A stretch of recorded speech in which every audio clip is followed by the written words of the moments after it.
Déjate llevar por la noche. La noche más hermosa.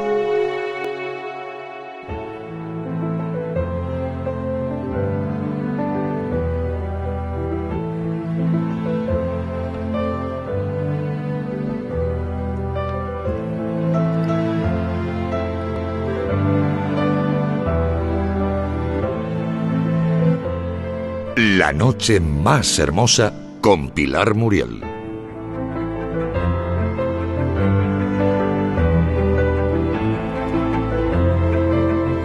Abrimos las puertas de la edad de la confluencia para meternos en esta sociedad en la que las noticias sobre economía crecen y parece que hablar de estos temas es complicado y aburrido. Sin embargo, hoy contamos con un experto en inteligencia financiera. Con él vamos a repasar en los siguientes minutos por qué es importante investigar en este campo y también vamos a abordar algunos sencillos trucos para mejorar nuestra economía, desde la doméstica hasta la empresarial. Para ello he invitado a Mateo Zamorano, que es vendedor y formador y cuyos clientes lo llaman pediatra de emprendedores. De hecho, así aparece en su tarjeta de visita. Hoy hablamos de educación financiera. Muy buenas noches, Mateo. Bienvenido. Hola, buenas noches, Pilar. Fíjate qué curioso esto de pediatra de emprendedores, ¿no? ¿Por qué ese nombre? Sí, pues te cuento. En una sesión de asesoramiento con un cliente, pues surgió, me hablaba de su criatura, me hablaba de su niña, porque era una página web. Y al igual que un pediatra, lo que hace es cuidar, mejorar y hacer que crezcan sanos y saludables nuestros bebés, nuestros niños, pues yo hago lo mismo desde el punto de vista de la venta con los proyectos que me presentan. Digamos, haciendo un símil pesquero, que yo soy de Huelva, yo enseño a pescar, no pesco. Me encanta ese ejemplo que nos das, porque cuando aprendemos a pescar somos capaces de cambiar el mundo de nuestras vidas. Decía, no le des pescados, sino dales una caña para que aprendan a pescar y entonces tendrán resuelta la vida, ¿no? Y eso así en cualquier cambio, en cualquier ámbito de nuestras vidas. ¿Sucede lo mismo si aprendemos educación financiera o inteligencia financiera, Mateo? Puedes estar segura, Pilar. Existirá un antes y un después en tu vida. Parece un eslogan publicitario, sí. ¿No? Pero es completamente cierto. Si conoces y aprendes educación financiera, pues tienes muchas posibilidades. Entendiendo educación financiera como la capacidad de entender cómo funciona el dinero en el mundo.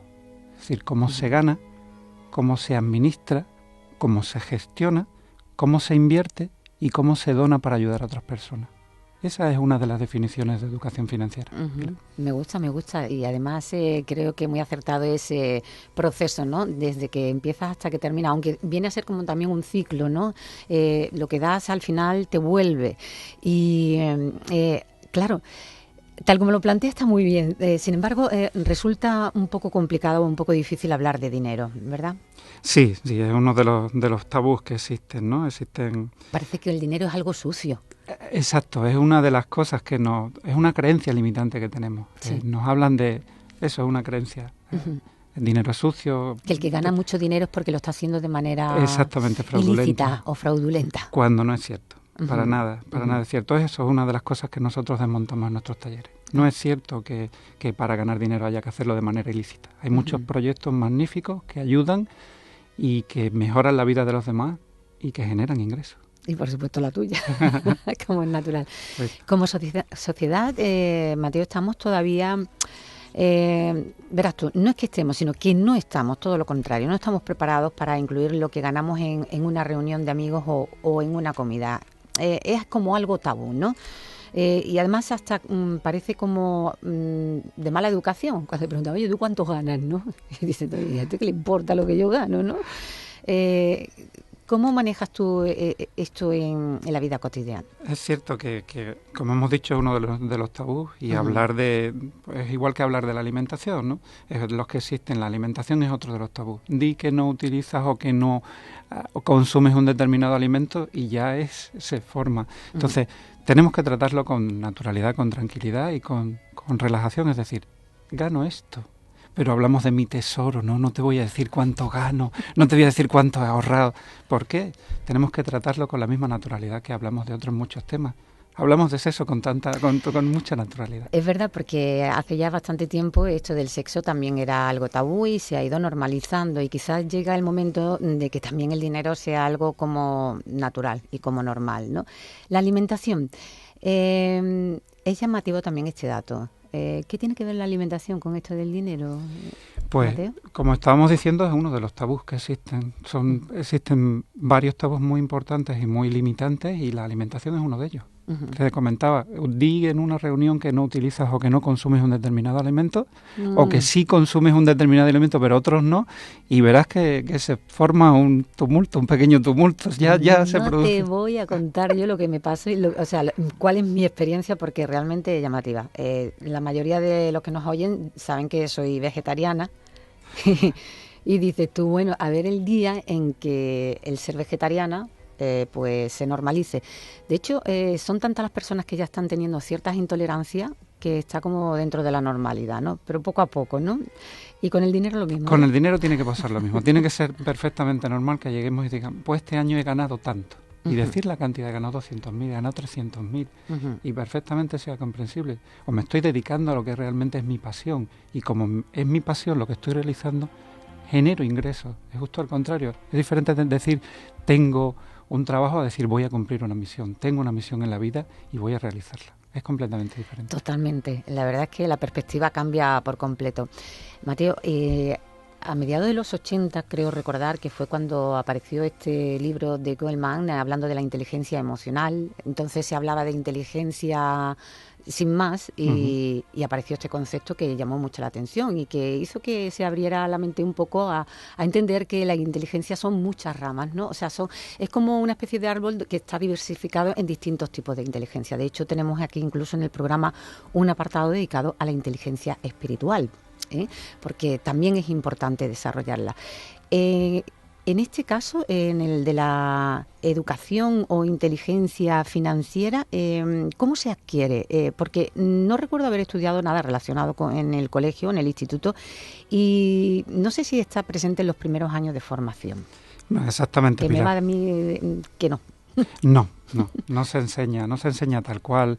En la escuela aprendemos matemáticas, aprendemos ciencias naturales, aprendemos otra serie de conocimientos, pero no nos dan inteligencia financiera. La tenemos que adquirir posteriormente. En la universidad sí se da, pero se va desde un punto de vista económico, desde un punto de vista muy académico. Nosotros, digo nosotros porque formo parte de una sociedad con mi socia Elisa Macías, trabajamos estos conceptos para que lleguen y se universalicen. Es decir, se pueden adquirir desde los 16 hasta los 65 años y cada vez surgen más cursos, más formación en este sentido.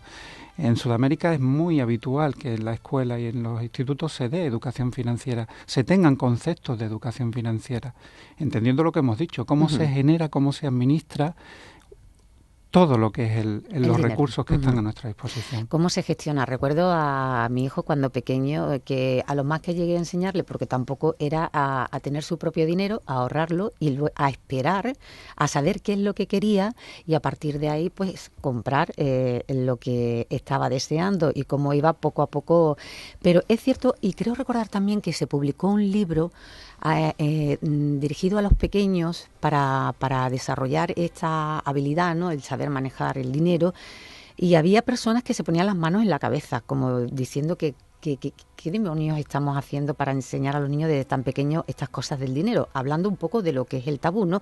Igual que la muerte, que es un tabú y es algo con lo que se debería de estar familiarizado desde muy pequeñito, porque tarde o temprano nos morimos todos. Y cuanto antes estés más en contacto con algo que va a ocurrir en tu vida, pues mejor, ¿no? Digo yo. Sí. La terminología, Mateo, es muy compleja a la hora de estudiar esta inteligencia financiera. ¿Puedes ponerme algunos ejemplos de palabras básicas que podríamos aprender a usar todos? Y después, si te parece, podemos hablar de trucos para mejorar nuestra economía. Sí, te comento. Nosotros en nuestro taller que se llama Dinero Positivo, curso de inteligencia financiera desde el desarrollo personal, hablamos de conceptos muy básicos como es activo y pasivo.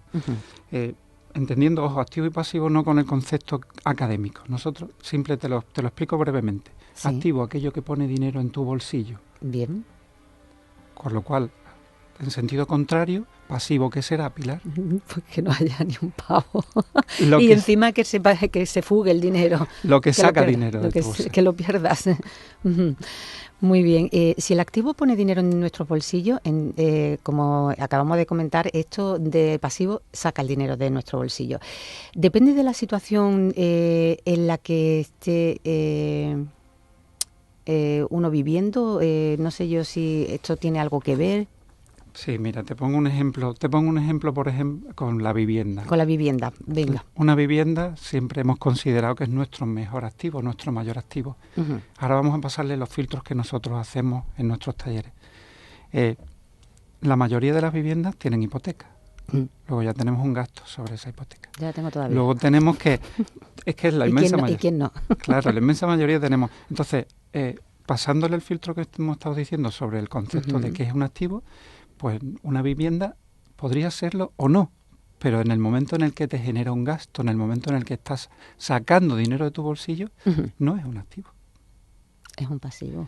¿Y cómo lo haces activo? ¿Cómo lo haces activo? Pues sí sería un activo si esa vivienda no la estás habitando y la tienes alquilada. Y todos los gastos que te genera Ujú. los Lo pagas estás con ese amortizando. Pero bueno, ¿y dónde vives? de alquiler. Igualmente. Claro, Y vives lo de que hace es una especie de... o sea, si puedes alquilar, vamos a suponer, ¿no? Ujú, Tú alquilas tu casa por 300 euros, ujú. te vas a una de 200 Claro, exacto. para sacarle ese margen Para de sacarle ese beneficio. Vamos con un ejemplo más simple. A ver. Tú tienes una plaza de alquiler de garaje que no estás utilizando. Sí. Puedes rentabilizarla, puedes hacerla un activo tuyo alquilándola y en ese tiempo que no la utilizas, Ujú. sacas rentabilidad. La rentabilidad para pagar desde el Para IBI pagar hasta lo que te cuesta la hipoteca de esa misma plaza de garaje. Exactamente, entonces estás generando dinero, estás metiéndote dinero en tu bolsillo, con lo cual es un activo. Muy bien. Hoy en día, gracias al consumo colaborativo, existen muchas plataformas para compartir, por ejemplo, coche o alquilarlo, ¿no? Nos queda poquito tiempo. Mateo, danos algunos titulares, unos trucos para empezar a aplicar esta educación financiera. Mira, pues muy básico. Anota todo lo que gastas cada mes, lo que ingresas, haz tus cuentas. Tienes que hacer una foto de la realidad en la que estás. Ujú. Truco para hacer las cuentas, pues guarda todos tus tickets. Guarda todos los tickets de si vas a la compra, Ajá. guardándolo todo y al final de mes haz tus cuentas. Es decir, esto es lo que he ingresado y esto es lo que he gastado. Necesitas tener una foto, necesitas tener realidad. Ujú. Porque si no sabes cuál es tu foto, no sabes dónde vas. Yo tengo un cuadrante, ¿vale el cuadrante? Cuadrante. Con las sumas, con las restas, Cuadrante, los totales, se dividen ese. en meses, estos son los gastos. Luego no lo miro, yo lo completo todo el año, ¿sabéis? Pero ahí está. Y digo, uy, este mes me he columpiado bastante. Y otras veces digo, mira tú qué bien va. Te conviertes en tu auditora. Eres Sí. tu auditora de cuentas. Dices, bueno, pues este mes me he gastado. Necesitas tener realidad. Y no necesitas decir, oye, pues no estoy tan mal, que es lo que nos pasa. Nosotros en los cursos tenemos dos opciones. O nos cuentan que les va fantásticamente bien cuando hacen estas cuentas y dicen, no estaba tan mal. O Sí. dicen, no, desde que lo estoy haciendo estoy mal. No, es eso, es que estás tomando conciencia, tienes realidad de lo que... de los lo que- agujeros que tienen los bolsillos. Claro, pero hay que descubrir dónde están esos agujeros. Claro, lógicamente, lógicamente. Luego, pagar en metálico es básico y no tener tarjeta de crédito. Y otro concepto básico, muy básico, es pagar las deudas cuanto antes. Ujú. Pagar cuanto antes. Siempre cuando compré la casa yo decía, ay Dios mío, lo que he hecho, lo que he hecho, porque soy de la política de pagar al contado. Es decir, tengo el dinero, pues lo invierto, lo gasto en lo que quiera. Si no lo tengo, lo que sí es verdad que algunas veces eso te salva un poquito la vida, ¿eh? El tener ese margen de poder fraccionar, pero que sea algo excepcional, ¿no? Que no sea algo como costumbre. El dinero es una palanca, Pilar, Ujú. y te sirve para acelerar las cosas. Ujú. El crédito lo que hace es lastrarte. El crédito, si no, el crédito bien utilizado es bueno, Ujú. pero teniendo capacidad, no por encima de... Si yo tengo capacidad de ahorrar 10, no me puedo gastar 15. Claro, lógicamente todos hemos aprendido de alguna manera que el dinero no da la felicidad, aunque tampoco tiene la capacidad de quitarla, pero ayuda un poquito, como se suele decir, ¿no?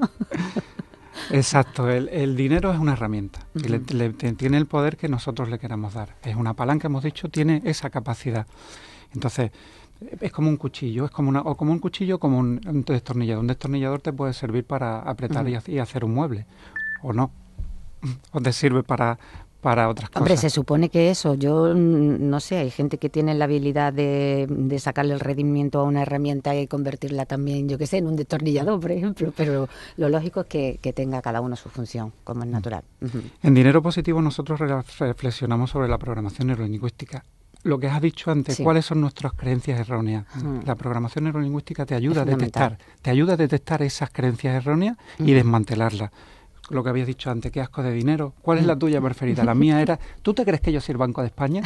Eso lo decían mucho los padres. Pues eso lo desmontamos. Papá, dame algo. Y dice, pero ¿tú qué te crees que yo soy el Banco de España? Es verdad. Uy, qué recuerdos me has traído, Mateo. Educación financiera. La verdad es que solo hemos visto algunas pinceladas de este tema que es más que apasionante. Estaría bien recomendar algún libro que nos pueda ayudar en este campo. ¿Qué me traes, Mateo? Yo te traigo 2 libros fantásticos.